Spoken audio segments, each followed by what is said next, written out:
আর আমাদের ব্যবহার ভালো না, ঘরের দরজা ডাক দেয়, রে রুবেলের মাবে দরজা খোল, বেশি দেরি হলে দরজা ভেঙে ফেলে দিয়া, তোর পিঠের ওপর আজ কি যে হবি রে। ভিতর থেকে বউ বলে, এটা স্বামী না সেকেন্ড আশ্রয়। সব গরম বাড়ির দরজায় যায়। কথা কন ঠিক কিনা? আগে ব্যবহার ভালো হওয়া লাগবে। অনেকে বলে হুজুর সালাম দিতে গিয়ে শরম লাগে। আমি তখন বললাম বিয়ে করছো? কি কন হুজুর, 3 সন্তানের বাপ আমি তখন বললাম বিয়ে করলে বইয়ের বাচ্চা হয়ে গেল, শরম লাগে না? সালাম দিতে গিয়ে শরম লাগে, ওটা শরম না শয়তানি? এ জোরে বলেন, শরম না শয়তানি? আজকে বাড়িতে যা বউকে সালাম দিবেন, আসসালামু আলাইকুম, বউ হয়তো বা চমকে উঠবে, কারে সালাম দিলা? তখন বলবেন শেফালি তোরই দিলাম। তখন বলতে পারে আজকে বার কোন হুজুরের মুরিদ নিয়ে বাড়িতে ঢুকলা, সেদিনই তো মুখের গাছের কলা চুরি করলা। কারণ বউ আপনার আমার গোপন তত্ত্ব সব জানে। কথা কন ঠিক কি না? 2-4 দিন সালাম দিতে দিতে অভ্যাসে পরিণত হবে। ঘরে ঢুকে স্বামীও সালাম দেয় না, বউ দেয় না, দুইজনে বোবা। মুসলমান ঘরে ঢুকতে হলে বউ সালাম দিয়ে ঢুকবেন। সূরা নূরের 27 নম্বর আয়াতে আল্লাহ তাআলা বলেছেন, একজন মুসলমান আর এক মুসলমানের গৃহে যখন প্রবেশ করবে, ওই গৃহবাসীর অনুমতি না নিয়া, সালাম না দিয়া কারো বাড়িতে প্রবেশ করা যাবে না। কথা বলে ঢেকেরা? আর আপনি রুবেল রুবেল বাদশা কয়ে বাড়ির ভিতর ঢুকে গেলেন, বাদশার বইয়ের ওন্না ঠিক নাই, ওর বোন কি করতেছে, ওর মা কি করতেছে, 100 সিসি ক্যামেরার মতো সব দেখা শেষ। কথা কয় না গো? মুসলমান আর এক মুসলমানের গৃহে প্রবেশ করতে হলে গৃহবাসীর অনুমতি নিতে হবে, তাদেরকে সালাম দিতে হবে। সালাম দিয়া অনুমতি নিয়ে বাড়িতে ঢোকালেন। কয়জনে আমল করেন বলেন? বলেন। আমি যদি বলি ঘর থেকে বের হওয়ার একটা দোয়া আছে, কোন পা আগে দিয়ে বের হওয়া লাগে? বাড়ি থেকে যখন বের হন কোন পা আগে দেয়া লাগে? ডান পা না? দেখেন কি দোয়া পড়া লাগে বলেন, বলেন বলেন। বাড়ি থেকে বের হওয়ার সময় বাম পা দিয়ে একটা দোয়া পাঠ করা লাগে। কি দোয়া বলেন? এই যে ওই উনি আমল করে, বিসমিল্লাহি তাওয়াক্কালতু আলাল্লাহ লা হাওলা ওয়ালা কুওয়াতা ইল্লা বিল্লাহ। এটা বলে যদি ঘর থেকে বের হন, সমস্ত দুর্ঘটনা থেকে আল্লাহ তাআলা আপনাকে হেফাজত করবেন। বলেন সুবহানাল্লাহ। ঘরে যখন প্রবেশ করবেন তখন বউ বাচ্চাকে সালাম দিয়ে ডান পা দিয়ে ঢুকবেন। বের হওয়ার সময় বাম পা, ঢোকার সময় ডান পা। কি এগুলো শুনবেন গেলে কয় না হুজুর টাকা দিয়ে নিয়ে এসেছি, এলে ওয়াজ হলো। ও আমলের ওয়াজ শুনবেন না? কি মাহফিল কি ঝাঁকা নাকা করার জন্য? একটু অপেক্ষা করেন, পরে সাইজ করব। ঘর থেকে যখন শুরু করছি ঘরের ভিতরেও সব ঠিক করব। কথা কন ঠিক কি না? কষ্ট হচ্ছে আপনাদের? তাকবীর দেন, লিল্লাহি তাকবীর। তাহলে বাড়িতে যা বউকে সালাম দেবেন ইনশাআল্লাহ। যদি বউকে সালাম দেওয়ার পরে লোকজন না থাকে, বউয়ের হাতটা ধরে মুসাফা। কার হাত? শরম পাচ্ছে। বউয়ের হাত ধরে মুসাফা। এ যুবকে কার হাত?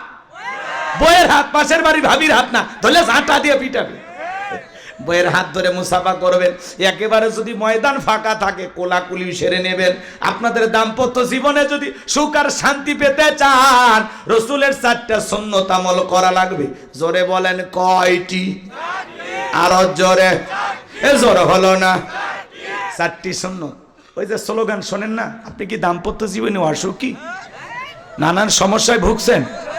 ওই সমস্যা না, আমার কাছে যেটা আছে সেটা হলো স্বামী স্ত্রীর মধ্যে কথা কাটাকাটি হবে না, ঝুট ঝামেলা হবে না, শান্তি। আপনার বউ ভালো ব্যবহার করবে, আপনি ভালো ব্যবহার করবেন।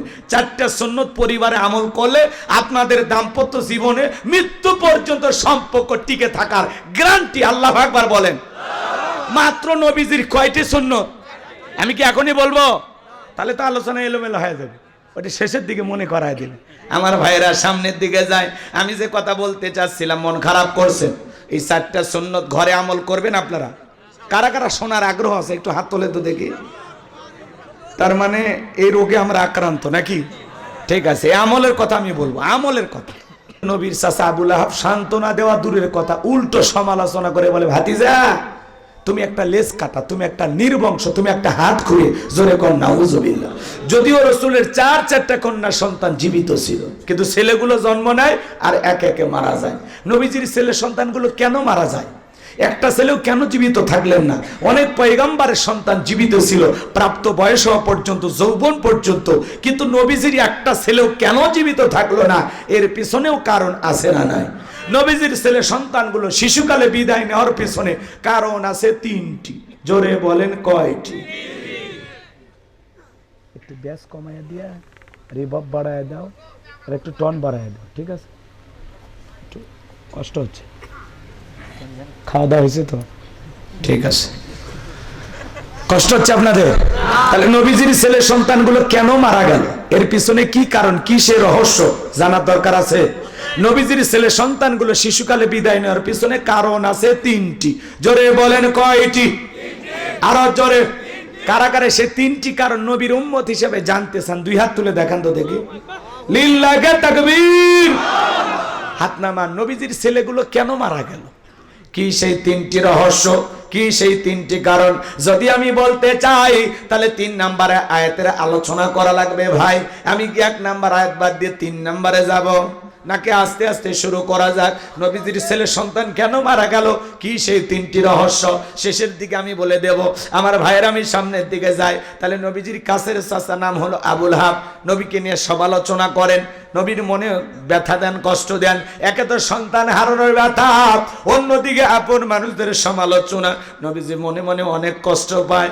আমার ভাইয়েরা, অন্যদিকে সাহাবায়ে কেরাম যারা ইসলাম ধর্ম গ্রহণ করে, কাফের বেঈমানরা তাদের উপর নির্যাতন জুলুমের স্টিম রোলার চালায়। হযরতে বেলাল তখনও কালেমা পড়ে মুসলমান হন নাই।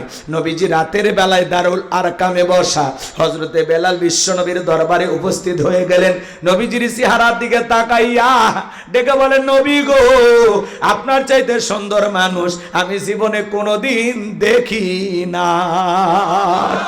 একটু জোরে বলা যাবে নাকি সুবহানাল্লাহ?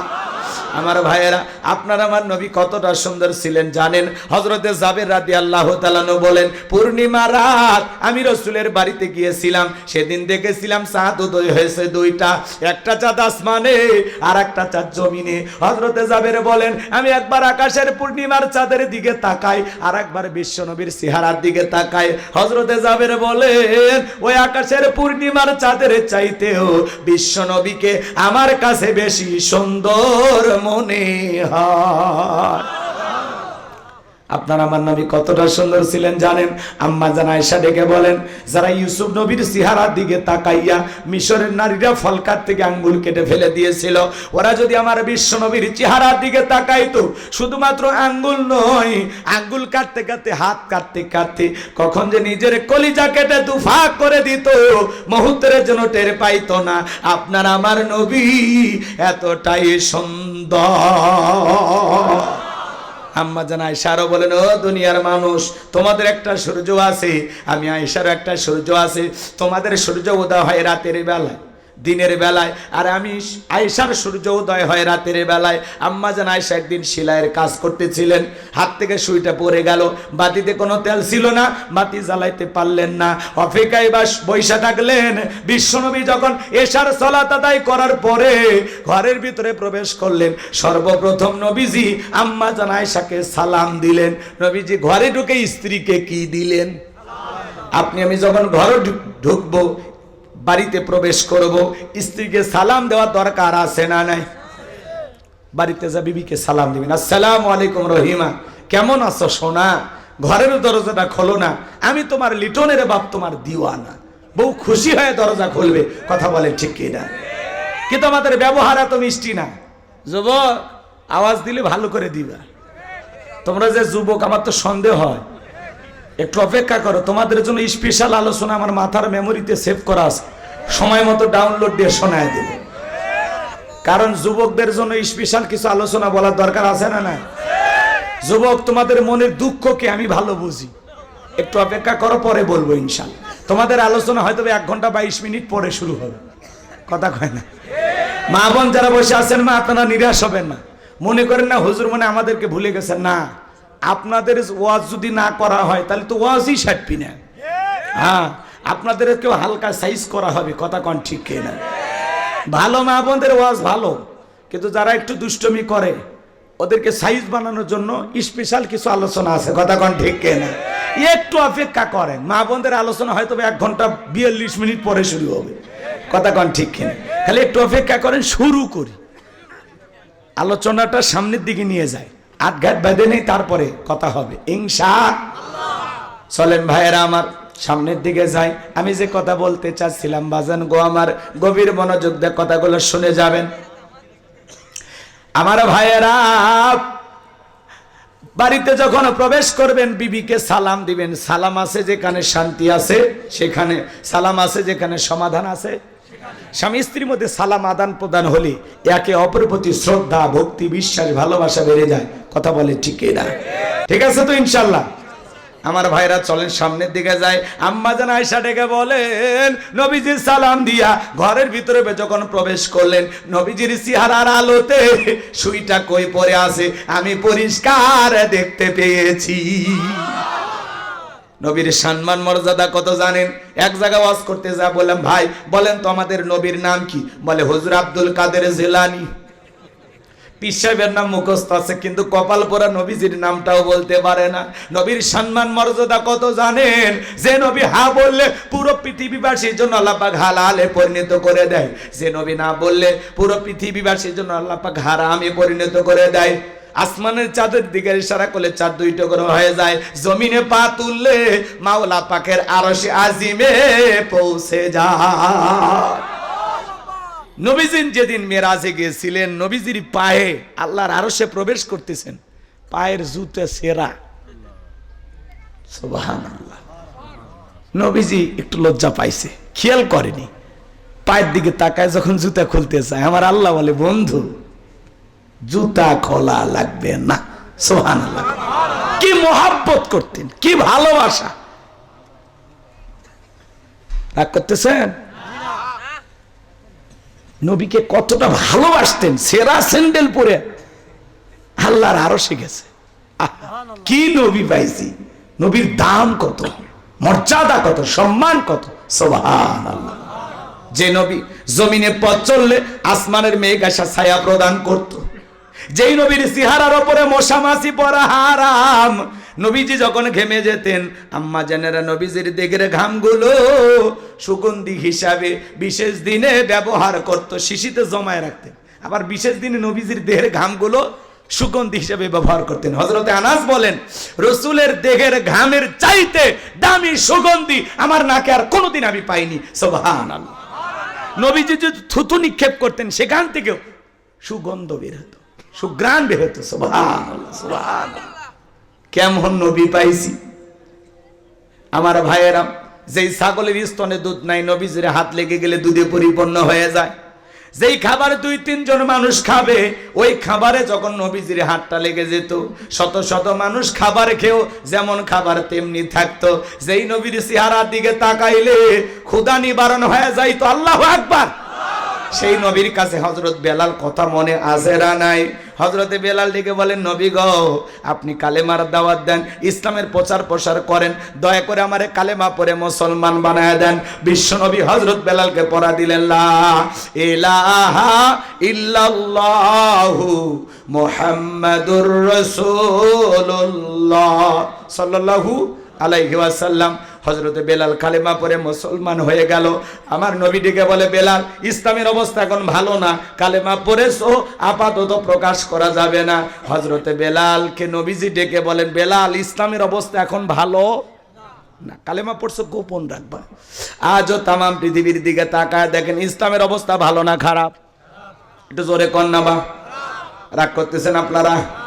তাম পৃথিবীর দিকে তাকায় দেখেন, তাম পৃথিবীর জালেম বেঈমানরা ঐক্যবদ্ধ ইসলাম আর মুসলমানকে দুনিয়ার জমিন থেকে বিদায় করে দেওয়ার জন্য। কথা বলে ঠিক না আমার ভাইয়েরা? যুগে যুগে নমরুদ ফিরাউন চেষ্টা করেছিল, এখন যারা চেষ্টা করতেছে ওরাও পারবে না, কারণ মুসলমানের সাথে আছেন তিনি কে? তিনি কে? এজন্য তাম পৃথিবীর জালেমেরা ঐক্যবদ্ধ হয়েছে ইসলাম আর মুসলমানকে মুছে ফেলে দেওয়ার জন্য, কিন্তু ওরা মুছতে পারবে না, কারণ মুসলমানের সাথে আছেন আল্লাহ। মনে রাখবেন, যারা মুসলমানের রক্ত দিয়ে হাত রাঙাইছে, নমরুদ ফিরাউনের জায়গা যেমন হয় নাই, আজকে যারা মুসলমানের রক্ত নিয়ে খেলা করতেছে, ওই জালেমদের পরিণতি নমরুদ ফিরাউনের চাইতে ভয়ঙ্কর হবে। আজকে যারা ফিলিস্তিনি জমিনে মুসলমানের রক্ত নিয়ে খেলা করতেছে, ওই নেতানিয়াহুর পরিণতি ফিরাউনের চাইতে ভয়ঙ্কর হবে। কাশ্মীরে যারা মুসলমান হত্যা করে, চীনের উইঘুরে যারা মুসলমান হত্যা করে, ভারতে আজও গরুর গোশত খাওয়ার অপরাধে মুসলমানকে হত্যা করা হয়। কথা বলে ঠিক কিনা? কিন্তু মনে রাখবেন, যারা মুসলমানের রক্ত দিয়ে হাত রাঙাইছে, ওদের জীবনের পরিণতি ভালো হবে না। আপনারা দেখলেন না নিজের দেশের দিকে? কথা কন নাকি আপনারা? যাদের হাতে মুসলমানের রক্ত লেগেছিল, আলেমদের রক্ত লেগে গেছিল, সোনার মানুষদেরকে ফাঁসির দড়িতে ঝুলিয়ে মেরে হত্যা করেছিল, যারা মাদ্রাসার এতিম বাচ্চাদেরকে হত্যা করেছিল, চিরস্থায়ী ভাবে ক্ষমতায় টিকে থাকার চিন্তা ভাবনা করেছিল, আল্লাহ রাব্বুল আলামিন এমন ভাবে ধরলেন, পালাইতে বাধ্য হয়েছে। কথা বলে ঠিক না? আমরা চাইছিলাম ম্যাডাম পদত্যাগ করেন, আমরা চাইছিলাম খালি পদত্যাগ, ম্যাডাম পদত্যাগ করেন। আল্লাহ বলে কিসের পদত্যাগ? আমি আল্লাহ অবস্থা এমন করব, দেশ ত্যাগ করতে বাধ্য করব। কথা বলে ঠিক কিনা? ইন্না বাতশা রাব্বিকা লাশাদীদ, আল্লাহর পাকড়াও বড় কঠিন। আল্লাহ ধরে না, যেদিন ধরবে মামু বাড়ি দিল্লি গিয়ে পড়বে। এই পড়ে নাই? ঈশ্বর চাচাকে বলা হয় সৈরা সারা। ঈশ্বর চাচা ক্ষমতার থেকে পদত্যাগ করে জেলে গেছে, দেশ ছাড়েনি। বাপের বেটা দেশ নেত্রী বেগম খালেদা জিয়া জেল খাটছে, অসুস্থ হয়ে দেশে পড়ে আছে, এখনো দেশ ছাড়েনি, বাপের বেটি। আর আপনারা বড় বড় কথা বলতেন, পালাবো না, হারাবো না, তো গেলেনই তো। কথা বলেন। আগামীতে সিদ্ধান্ত নেওয়া লাগবে, আর যাই হোক কোন নারীকে আমরা এই দেশের প্রধানমন্ত্রী বানাবো না। আগামীতে এই দেশের প্রধানমন্ত্রী হবে পুরুষ। কারা কারা চান হাত তুলে দেখা? লিল্লাহি তাকবীর। নারীদের দেখার দিন শেষ, আগামীতে পুরুষের বাংলাদেশ। নারীদের জেদ বেশি, রাগ বেশি, অভিমান বেশি। দেখেন না, স্বামীর সাথে ঝগড়া লাগে হাড়ি বাতিল ভেঙে ফেলে দেয়, স্বামী তুলে আছাড় মারে। দেখেন না, ওদের জেদ বেশি। ওরা শান্তির জায়গা পাইলে জীবন যাবে, তাও জায়গা ছাড়বে না। কথা কয় না?